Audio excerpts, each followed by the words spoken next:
जय हिंद दोस्तों, स्वागत है आपका हमारे इस यूट्यूब चैनल पे। हम लोग पीछे साइंस के कई चैप्टर पढ़ चुके हैं, ठीक ना। जो लोग नहीं देखें, प्लेलिस्ट बन चुका है, अब जा करके देख सकते हैं। आज हम पढ़ने वाले हैं लाइट चैप्टर साइंस का, ठीक है। इससे बहुत सारे क्वेश्चन बनते हैं, तो देखते हैं लाइट क्या होता है, इसके बारे में जानते हैं। लाइट, इसको हिंदी में प्रकाश बोलते हैं। यह एक तरह का एनर्जी का फॉर्म है, रूप है। ऊर्जा का क्या है? रूप है। लाइट को हम कह सकते हैं एक ऊर्जा का रूप है, ठीक है। ऊर्जा का रूप है। इस ऊर्जा के रूप है जिसकी मदद से हम किसी भी वस्तु को देख पाते हैं। अब सवाल ये उठता है कि आखिर किस तरीक़ा से किसी वस्तु को देखते हैं, तो होता किस तरीक़ा से देखते हैं। जैसे अगर मान लीजिए कि रूम में इस तरीक़ा का कोई बुक पड़ा हुआ है, ठीक ना। ये क्या है? बुक है। तो ये बुक तभी दिखेगा जब इस पर लाइट पड़ेगा। रूम में एक बल्ब लगा हुआ है, ठीक है। ये बल्ब है, ठीक। रूम में एक बल्ब है।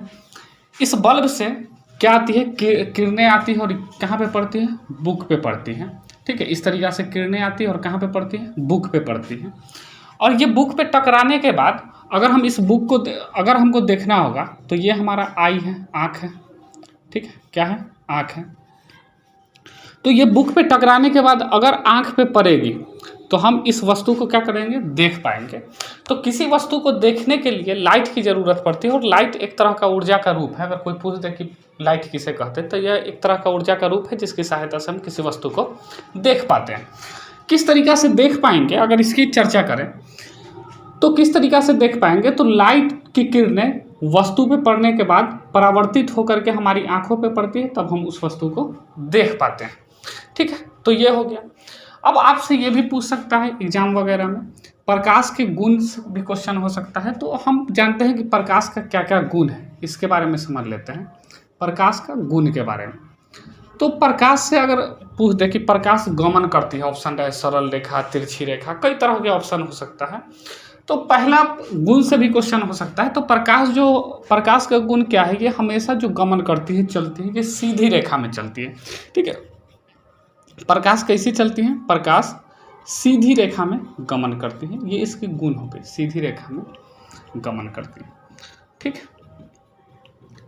गमन प्रकाश जो होता है ये 3 × 10⁸ मीटर पर सेकेंड के स्पीड से निर्वात में चलता है, ठीक है। इसकी स्पीड जो होती है, इसकी स्पीड यानी चाल निर्वात में, निर्वात कहने का मतलब जहाँ पर कोई माध्यम नहीं है, इसकी स्पीड निर्वात में 3 × 10⁸ मीटर पर सेकेंड होती है, ठीक है। समझ गए होंगे। और अलग अलग माध्यम में इसकी स्पीड अलग अलग होती है, और तरंग दैर्ध्य भी बदलते रहता है। फ्रीक्वेंसी नहीं बदलता है, आवृत्ति नहीं बदलता है, ठीक है। अलग अलग माध्यम में इसकी स्पीड अलग अलग होती है। अलग अलग माध्यम में स्पीड अलग अलग होती है, ठीक है। अलग अलग होती है।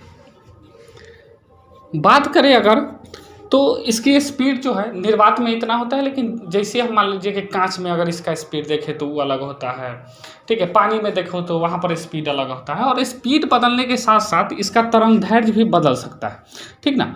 इसका तरंग दैर्ध्य भी बदलता है, तरंग दैर्ध्य भी बदलता है, स्पीड के साथ साथ तरंग दैर्ध्य बदलता है, ठीक है। और बात करें अगर फ्रीक्वेंसी की, आवृत्ति की बात करें फ्रीक्वेंसी के, तो फ्रीक्वेंसी नहीं बदलता है, ठीक है। तरंग दैर्ध्य तो बदलता रहता है और फ्रीक्वेंसी नहीं बदलता है, ठीक है। तो ये इसके कुछ हो गए, गुण से क्वेश्चन हो गया, ठीक ना। प्रकाश एक ही दिशा में चलती है, ये सारे इसके गुण के हैं। इसके किरणें के समूह को, इसको किरण बंडल बोलते हैं, बंडल बोलते हैं किरणों के समूह को। एक रेखा को किरण बोलते हैं, तो इसके किरणें के समूह को क्या बोलते हैं? किरण बंडल बोलते हैं, ठीक है। किरण बंडल, ठीक है। कोई दिक्कत?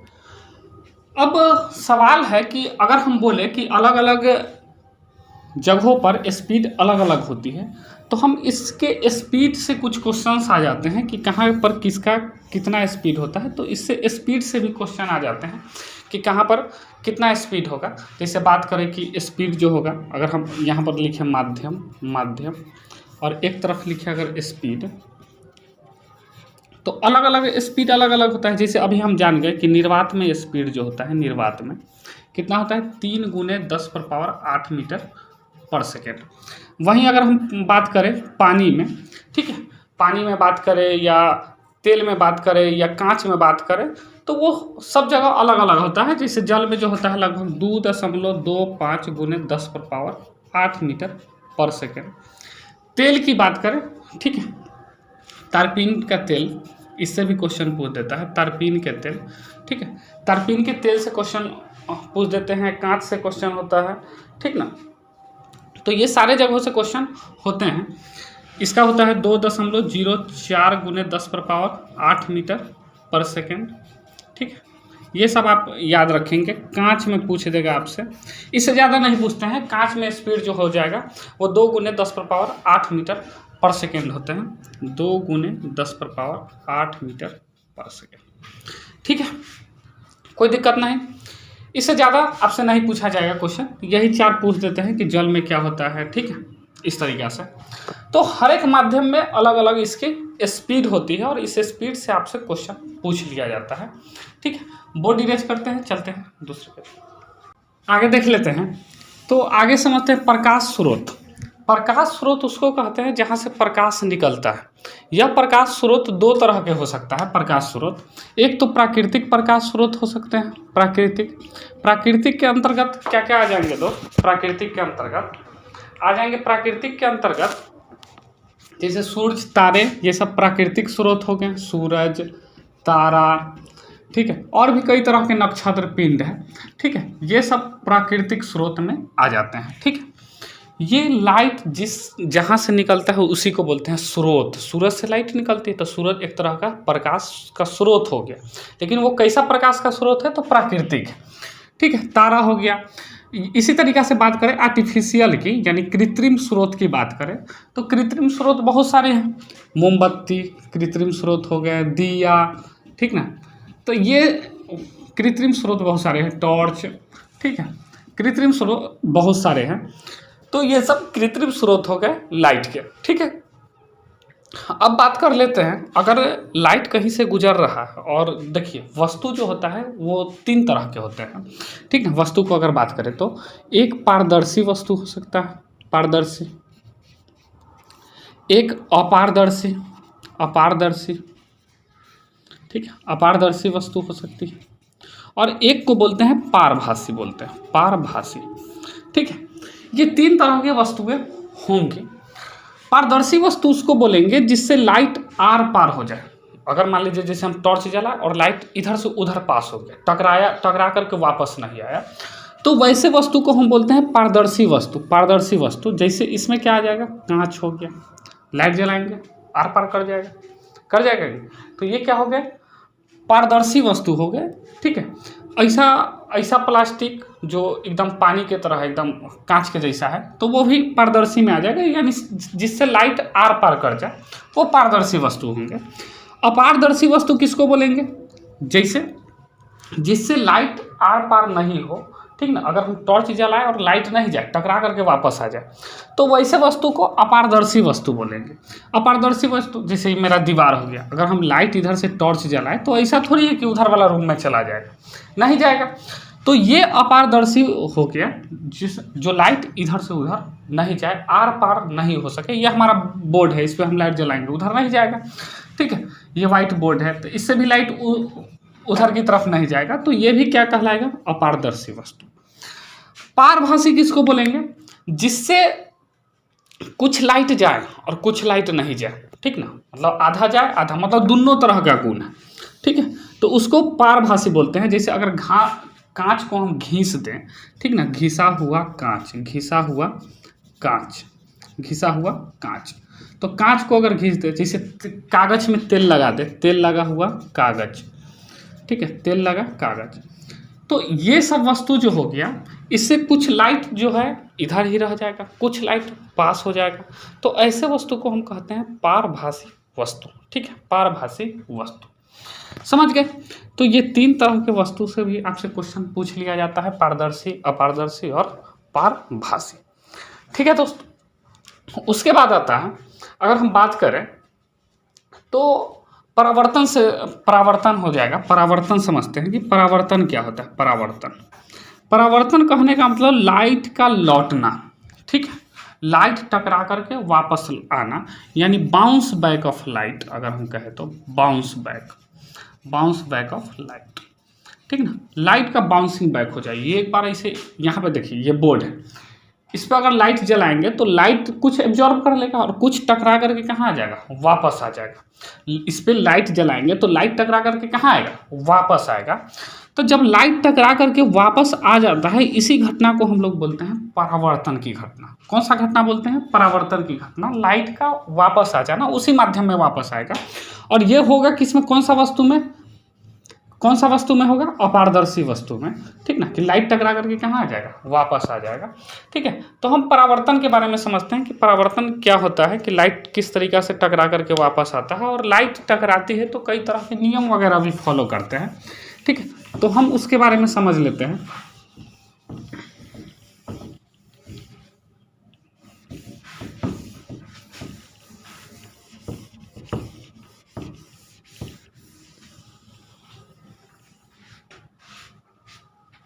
ठीक है, तो लाइट जब कोई अपारदर्शी वस्तु पे पड़ती है, ठीक है, जैसे अगर मान लीजिए ये कांच, ठीक है, ऐसा कांच है जो एक तरफ से रंगा हुआ है, ठीक है, दर्पण कह लीजिए, दर्पण, ठीक है।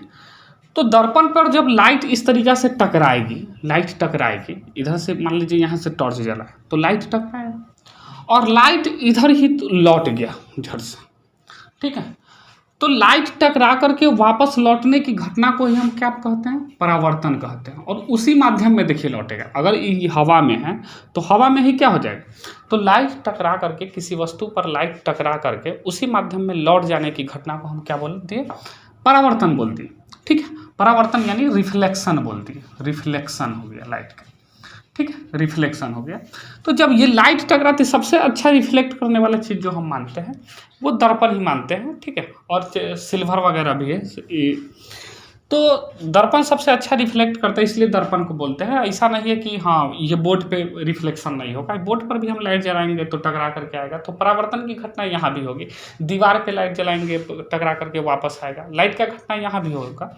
लेकिन हम एग्जाम्पल के लिए अच्छा चीज़ क्या मान लेते हैं कि दर्पण ले लेते हैं, ठीक है, क्योंकि दर्पण पे लाइट टकरा करके आता हुआ दिखेगा, एकदम साफ साफ दिखेगा। तो हम यहाँ परावर्तन जब लाइट टकरा करके वापस लौटती है तो ये दो नियम फॉलो करते हैं, उसी को हम लोग बोलते हैं परावर्तन के नियम। और ये कितने नियम होते हैं, दो नियम होते हैं। कितने नियम होते हैं, दो नियम। आप समझ गए होंगे कि परावर्तन के नियम किसको कहेंगे, जब कोई भी घटना जब अपारदर्शी वस्तु पे पड़ेगे, लौट कर आने की घटना को परावर्तन की घटना कहते हैं। और जब ये लौट कर आती है तो दो नियम फॉलो करता है, उसी को परावर्तन के नियम कहते हैं। वो दो नियम क्या क्या है इसके बारे में समझ लें। देखिए, जो लाइट आती है, आई लाइट, ठीक है, ये समतल दर्पण, जो लाइट आई वहाँ से, कोई भी दर्पण पे होगा ये घटना, कोई लाइट यहाँ से आई, उसको हम बोलेंगे, एक किरण है, एक ही किरण न लिए, तो इस किरण को हम लोग बोलते हैं आपतित किरण, यानी आने वाला किरण। कौन सा किरण, आपतित किरण, ठीक है। कौन सा किरण बोलेंगे, आपतित किरण। इंग्लिश में इंसिडेंट रे, ठीक है दोस्त, इंसिडेंट रे। दूसरा टकरा करके जो जाती है, परावर्तन का घटना हुआ है, इसलिए इसको परावर्तित किरण बोलेंगे। परावर्तन हो गया, कौन सा किरण है, परावर्तित किरण, ठीक। रिफ्लेक्शन हुआ है यानी रिफ्लेक्टेड रे, कोई समस्या, ठीक है। तो दो रे, ये इस वाले बिंदु को हम लोग बोलते हैं, ठीक ना, पॉइंट ऑफ इंसिडेंस, ठीक है, जहाँ पर टकराए, आपतन बिंदु बोलते हैं हिंदी में। कौन सा बिंदु बोलते हैं, आपतन बिंदु, जिस बिंदु पर यह घटना हो उस बिंदु को आपतन बिंदु, ठीक है, पॉइंट ऑफ इंसिडेंस। अब हम यहाँ पर क्या, एक 90 डिग्री लाइन खींचते हैं, इस तरीक़ा से ड्रॉ करते हैं, ठीक है ना, 90 डिग्री, ठीक है। तो ये वाली रेखा को हम लोग नॉर्मल बोलते हैं, यानी अभिलंब बोलते हैं। क्या बोलते हैं, अभिलंब, ठीक है। इस पॉइंट को ओ से डिनोट कर लेते हैं, इसको ए से डिनोट कर लेते हैं, इसको बी से डिनोट कर लेते हैं। ओ ए जो है, ओ ए, ये ओ ए रेखा आपतित किरण है, ओ बी रेखा परावर्तित किरण है, और ओ एन है वो नॉर्मल है, नॉर्मल है। तो पहला नियम यहाँ क्या बनते हैं कि आपतित किरण, परावर्तित किरण और आपतन बिंदु पर डाला गया अभिलंब तीनों एक ही तल में होते हैं। तल का मतलब एक प्लेन में होते हैं, ये वाला एक प्लेन है, ये वाला, ठीक ना, इसी प्लेन पे होता है। ऐसा नहीं कि एक ऐसे गया है, एक ऐसे गया है और नॉर्मल इधर की तरफ आ गया, ऐसा नहीं, इसी प्लेन पे हो, ठीक है। तो प्लेन कहने का ये मतलब, प्लेन से आप पॉइंट नहीं समझेंगे, ठीक ना, मतलब कि एक इस प्लेन पे गया है, तो ऐसा भी तो हो सकता है कि यही पॉइंट पे रहे और कहे कोई कि इधर की तरफ आ रहा है, बाहर की तरफ आ रहा है, ठीक है, फिर भी तो इसी पॉइंट पे होगा, ठीक है। तो ऐसा नहीं, इसी प्लेन पे होना चाहिए, यानी इधर की तरफ होना चाहिए, और इसी पॉइंट पे, इसी प्लेन पे नॉर्मल भी होना चाहिए। ऐसा नहीं कि आप कह दें कि नॉर्मल इधर की तरफ, ठीक है। तो प्लेन कहने का मतलब ये है। तो कौन कौन सा, पहला नियम ये हो जाएगा कि आपतित किरण, परावर्तित किरण और आपतन बिंदु पर डाला गया अभिलंब, आपतन बिंदु पर डाला गया अभिलंब तीनों एक ही तल में होते हैं, यानी समतल में होते हैं, तीनों एक ही तल में होते हैं, ठीक है, समझे होंगे। दूसरा नियम इसका क्या कहता है, तो अगर दूसरा नियम की चर्चा करें तो देखिए, ये आपतित किरण और ये अभिलंब, ये दोनों के बीच में कोण बन रहा है, कौन बन रहा है, इस कोण को हम लोग बोलते हैं, चूंकि आपतित से तो इसको आपतन कोण बोल देंगे, आई से डिनोट करते हैं, ठीक है, इंसिडेंट होता है ना, इसलिए आई से डिनोट करते हैं। कौन सा कोण, आपतन कोण है, ये वाला आपतन कोण, ठीक है। सेम इसी तरीका से अभिलंब और ये वाला परावर्तित किरण के ये जो बीच में एंगल बनेगा उसको आर से डिनोट करते हैं, ठीक ना, एंगल ऑफ रिफ्लेक्शन। इस कोण को हम बोलते हैं परावर्तन कोण। कौन सा कोण, परावर्तन कोण। और ये दोनों कोण बराबर होते हैं, ठीक ना। तो दूसरा नियम क्या निकला कि आपतन कोण और परावर्तन कोण बराबर होते हैं, परावर्तन कोण बराबर होते हैं, ठीक है। कहने का मतलब एंगल आई जो है, दैट इज एंगल आई जो है बराबर होगा एंगल आर के, ठीक है। यानी आपतन कोण और परावर्तन कोण बराबर होते हैं। ये दो नियम यहाँ से निकल के आए, ठीक है। क्वेश्चन आपसे ये है कि अगर कोई समतल दर्पण है, ठीक है, अगर कोई इंसिडेंट रे इस तरीका से एकदम लंबवत पड़ी, ठीक ना, परपेंडिकुलरली पड़ा इस तरीका से, ये इंसिडेंट रे, ठीक है। तो यहाँ पर लाइट टकराने के बाद लंबवत ही वापस लौटेगी, ठीक ना, कहाँ कर जाती है, लंबवत ही वापस लौट जाती इधर की तरफ। तो यही रेखा रिफ्लेक्टेड रे भी कहलाएगा, ठीक है, जब 90 डिग्री पे पड़ेगा तो रिफ्लेक्टेड रे कहलाएगा। और यही रेखा क्या कहलाएगा, नॉर्मल भी कहलाएगा, अभिलंब भी कहलाएगा। यही तो 90 डिग्री पर है, तो यही अभिलंब। तो क्वेश्चन ये है कि एंगल आई और एंगल आर तो बराबर होगा नियम के अनुसार, ये कितना डिग्री होगा, ठीक है। वीडियो पास करके कमेंट करें कितना डिग्री होगा। तो बताइए यहाँ पर अभिलंब क्या बताएं, कोण आई किसके किसके बीच का होता है, अभिलंब और आपतित किरण के बीच का। तो अभिलंब और आपतित किरण दोनों तो एक ही जगह पे है, यानी इसके बीच कोई कोण नहीं बना, 0 डिग्री बना। जिस रेखा जो अभिलंब है वही आपतित किरण है, तो दोनों के बीच में तो कोण ही नहीं बना ना, तो कोण कितना डिग्री आएगा, 0 डिग्री आएगा, ठीक है। कोण कितना डिग्री आएगा, 0 डिग्री आएगा, ठीक है। उम्मीद करते हैं कि आप समझ गए होंगे, ठीक है। अब समझते हैं कि दर्पण के गुण के बारे में समझ लेते हैं। समतल दर्पण से भी बहुत सारे क्वेश्चन होते हैं कि समतल दर्पण के गुण या और दर्पण के प्रकार वगैरह के बारे में समझते हैं कि कई प्रकार के दर्पण होता है, ठीक। आगे समझ लेते हैं, ठीक है। परावर्तन के नियम समझ लिए, नोट दे करके आप समझेंगे कि ठीक ना, ऐसा नहीं कि समझेंगे कि सिर्फ कांच पर ही परावर्तन के नियम लागू होते हैं। ठीक है, तो परावर्तन के नियम सभी परावर्तक पृष्ठ, जितना भी टकरा करके वापस आने वाला पृष्ठ है, ठीक ना, परावर्तक पृष्ठ पर लागू होता है। सभी परावर्तक पृष्ठ पर क्या होता है? लागू होता है। अब समझते हैं दर्पण के बारे में कि दर्पण, ठीक है, दर्पण कुछ खास है नहीं। दर्पण एक कांच का टुकड़ा है जिसका एक भाग को हम क्या कर देते हैं? रंग देते हैं। वो कांच की तरह ही होता है और एक भाग को अगर हम रंग देते हैं तो वही क्या कहलाता है? दर्पण कहलाता है। ठीक है, तो दर्पण कांच की तरह ही होता है जिसका एक भाग क्या होता है? रंगा हुआ होता है, रंजित किया होता है, उसी को हम लोग दर्पण कहते हैं, इंग्लिश में मिरर बोलते हैं। ठीक है, और ये दर्पण 2 प्रकार का होता है। कितना प्रकार का? 2 प्रकार की अगर बात करें तो। ठीक है, एक समतल दर्पण और एक गोलीय दर्पण। ठीक है, कौन कौन सा दर्पण?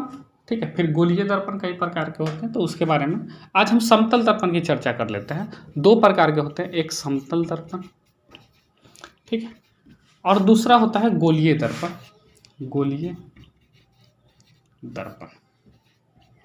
ठीक है, दर्पण। तो गोलीय दर्पण नेक्स्ट वीडियो में पढ़ेंगे। अभी हम समतल दर्पण के बारे में जान लेते हैं, यानी प्लेन मिरर के बारे में। ठीक है दोस्तों, प्लेन मिरर के बारे में कि समतल दर्पण आखिर किस तरीका का होता है। ठीक है, ये है एकदम प्लेन रहता है समतल दर्पण, और इसका एक कांच की तरह है और एक भाग को हम रंग दिए, इधर वाला भाग रंगा हुआ है, तो इसके एक भाग को हम क्या कर दिए? रंग दिए, तो यही क्या कहते हैं? समतल दर्पण का। ठीक है, समतल दर्पण की अगर हम बात करें तो इस पर जो परत किया हुआ रहता है वो चांदी का परत होता है, जो रंगा हुआ भाग होता है। इधर या तो चांदी का परत होता है, नहीं तो पारा का परत होता है। ठीक है, इस समतल दर्पण पर याद रखेंगे, चांदी का परत नहीं तो पारा का परत, Hg। ठीक है, इसका परत होता है समतल दर्पण में। ठीक है, समतल दर्पण में अगर हम बात करें, जैसे हम एक ये वाला रेखा खींच लेते हैं, ठीक है, इस पे वस्तु को रखने के लिए। ठीक है, समतल दर्पण में अगर हम बात करें तो अगर मान लीजिए कि यहाँ पर कोई आदमी कोई वस्तु रखा, ठीक है, यहाँ पर हम वस्तु को रख दिए समतल दर्पण में, तो समतल दर्पण में अगर हम यहाँ पे वस्तु रखें तो नियम क्या? अगर हम इस तरीक़ा से लाइट गुजारे समतल दर्पण में और लंबवत गुजारते हैं तो इसी के माध्यम से क्या हो जाएगा? वापस लौट जाएगा टकरा करके। लंबवत अगर गुजारे तो आपतित किरण और परावर्तित किरण वही होगा। अंदर जो हमको दिखाएगा वो डॉटेड लाइन से दिखेगा उधर की तरफ, यही ना दिखेगा अगर अनुभव होगा तो। ठीक है, दूसरा अगर बात करें कि अगर कोई लाइट इस तरीक़ा से जाती है ऊपर से, इस तरीक़ा से यहाँ पे पड़ती है, ठीक है, यहाँ पे पड़ती है तो इधर से वापस आ जाएगा, इधर से वापस आ जाएगा इस तरीक़ा से। और ये भी हमको महसूस होगा कि ये लाइट जो है यहाँ के आदमी को, कि ये लाइट कहीं ना कहीं इधर से आया। कहाँ से आया? यहाँ से आया। तो जहाँ पर कट जाता है कोई रेखा, ठीक ना, और जब रियल लाइन से कटे, जैसे हाँ देखिए इधर तो कटा नहीं, इधर एक ठो लौट के इधर आ रहा है और एगो लौट करके इधर आ रहा है, तो इधर कहीं नहीं कटेगा। ये कटेगा तो कहाँ कटेगा? पीछे की तरफ कटेगा। जब पीछे की तरफ कटता है ना तो उसको आभासी प्रतिबिंब बोलते हैं। कौन सा प्रतिबिंब? आभासी, दर्पण के पीछे बन रहा है। तो प्रतिबिंब देखिए कि यहाँ पर बना, प्रतिबिंब कहाँ पर बना? यहाँ पर बना, पीछे की तरफ। तो आप इस समतल दर्पण में क्या कह सकते हैं कि अगर हम इसके गुण की चर्चा करें समतल दर्पण में, तो हम ये कह सकते हैं समतल दर्पण में कि समतल दर्पण जो प्रतिबिंब बनाता है ये हमेशा आभासी होता है। हमेशा क्या बनेगा? आभासी। आभासी यानी दर्पण के पीछे बनेगा और सीधा भी बनेगा। जितना जो भी आभासी होगा ना वो सीधा होगा। तो पहला गुण क्या होगा कि समतल दर्पण में सभी प्रतिबिंब, ठीक ना, आभासी बोलिए या काल्पनिक बोलिए, एक ही बात है, आभासी या काल्पनिक, ठीक ना, काल्पनिक, आभासी और कौन सी होता है? सीधा होता है। पहला तो ये गुण निकला, सीधा होता है, ठीक है, आभासी और सीधा होता है। दूसरा अगर बात करें इसके गुण की, ठीक ना, तो दूसरा अगर गुण की बात करें तो जितना वस्तु का आकार होता है ना उतना ही बड़ा दर्पण में प्रतिबिंब, ये समतल दर्पण है, ठीक ना, प्लेन मिरर है, पीएम है। वस्तु के आकार का ही बनता है, जितना बड़ा वस्तु का आकार होता है, वस्तु का आकार उतना ही बड़ा प्रतिबिंब का आकार होता है, ठीक ना, प्रतिबिंब। तो इसमें जो प्रतिबिंब बनता है वस्तु के आकार का बनता है। तीसरा अगर बात करें तो प्रतिबिंब जो है जितना वस्तु से ये दूरी होगा, अगर मान लीजिए कि हम ये वाला दूरी जो है दर्पण से ए दूरी है, ठीक है, ए दूरी है, तो ये प्रतिबिंब भी इधर ए दूरी पे बनेगा दर्पण से, कितना दूरी पे, ए दूरी पे, और ये दोनों का दूरी कितना हो जाएगा, 2a हो जाएगा, ठीक ना। अगर वस्तु से प्रतिबिंब की दूरी देखें तो कितना दूरी है, 2a, ये वाला वस्तु है ये, और ये प्रतिबिंब है, ठीक है दोस्त। तो वस्तु से जितना, दर्पण से जितना दूर वस्तु होगा दर्पण से उतना ही दूरी पर प्रतिबिंब बनेगा, ठीक है, ये प्लेन मिरर में होता है, ठीक है, कोई दिक्कत। अगर तीसरा गुण क्या होता है कि अगर हम इस वस्तु को कोई स्पीड से उधर की तरफ जाए तो प्रतिबिंब दुगुना स्पीड से आएगा।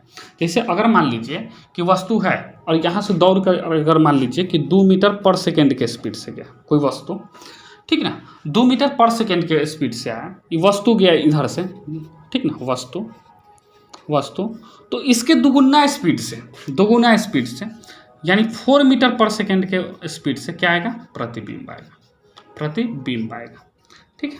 तो ये बात भी याद रखेंगे, ये भी गुण है कि जितना स्पीड से वस्तु उधर की तरफ जाएगा, ठीक है, उससे दुगुना स्पीड से उधर से वस्तु दिखाई देगी, ठीक है, दोगुना स्पीड से, इसमें कोई दिक्कत नहीं है, ठीक है। अगर मान लीजिए कि कोई 5 के स्पीड से, तो उधर से लगेगा कि प्रतिबिंब 10 के स्पीड से आ रहा है, तो ये होता है, ठीक ना। अगर हम बात करें कोई भी चीज़, अगर वस्तु जितना बड़का बन रहा है उतना ही बड़का प्रतिबिंब, तो इसका आवर्धन कितना होता है, आवर्धन 1 होता है, m से आवर्धन को डिनोट करते हैं, ठीक। तो समतल दर्पण का आवर्धन कितना होता है, 1 होता है। अगर इसकी फोकस दूरी की बात करें, फोकस दूरी की, तो समतल दर्पण का फोकस दूरी, ये सब इसके गुण हैं। समतल दर्पण का फोकस दूरी की अगर बात करें, फोकस दूरी कितनी होती है, तो समतल दर्पण की फोकस दूरी अनंत होती है, कितनी होती है, अनंत होती है, और इससे कई सवाल आ चुके हैं, ठीक है। समतल दर्पण की फोकस दूरी अनंत होती है, इतना तक में कोई दिक्कत नहीं है। अगर हम बात करें कि समतल दर्पण में पूरे बॉडी का, अगर हमको इतना बड़ा इमेज अगर देखना है, प्रतिबिंब, मेरा अपना प्रतिबिंब देखना है, तो समतल दर्पण कम से कम आधा होना चाहिए, ठीक ना। अगर हम मान लीजिए कि मेरा हाइट अगर 6 फीट है और मेरा पूरा प्रतिबिंब अगर दर्पण में देखने के लिए 6 फीट, ठीक ना, पूरा प्रतिबिंब देखने के लिए दर्पण कम से कम कितना फीट का होना चाहिए, 3 फीट का होना चाहिए। तो दर्पण का आकार वस्तु के आकार से आधा होगा, तभी क्या दिखेगा, पूरा प्रतिबिंब दिखेगा, ठीक है। तो ये सब हो गए, ठीक है, ये समतल दर्पण के बारे में हो गए, और समतल दर्पण से और ज़्यादा कुछ खास है नहीं, ठीक है। हम कल बात करेंगे गोलीय दर्पण के बारे में नेक्स्ट वीडियो में, ठीक है। फिर मिलते हैं नेक्स्ट क्लास में। चलिए।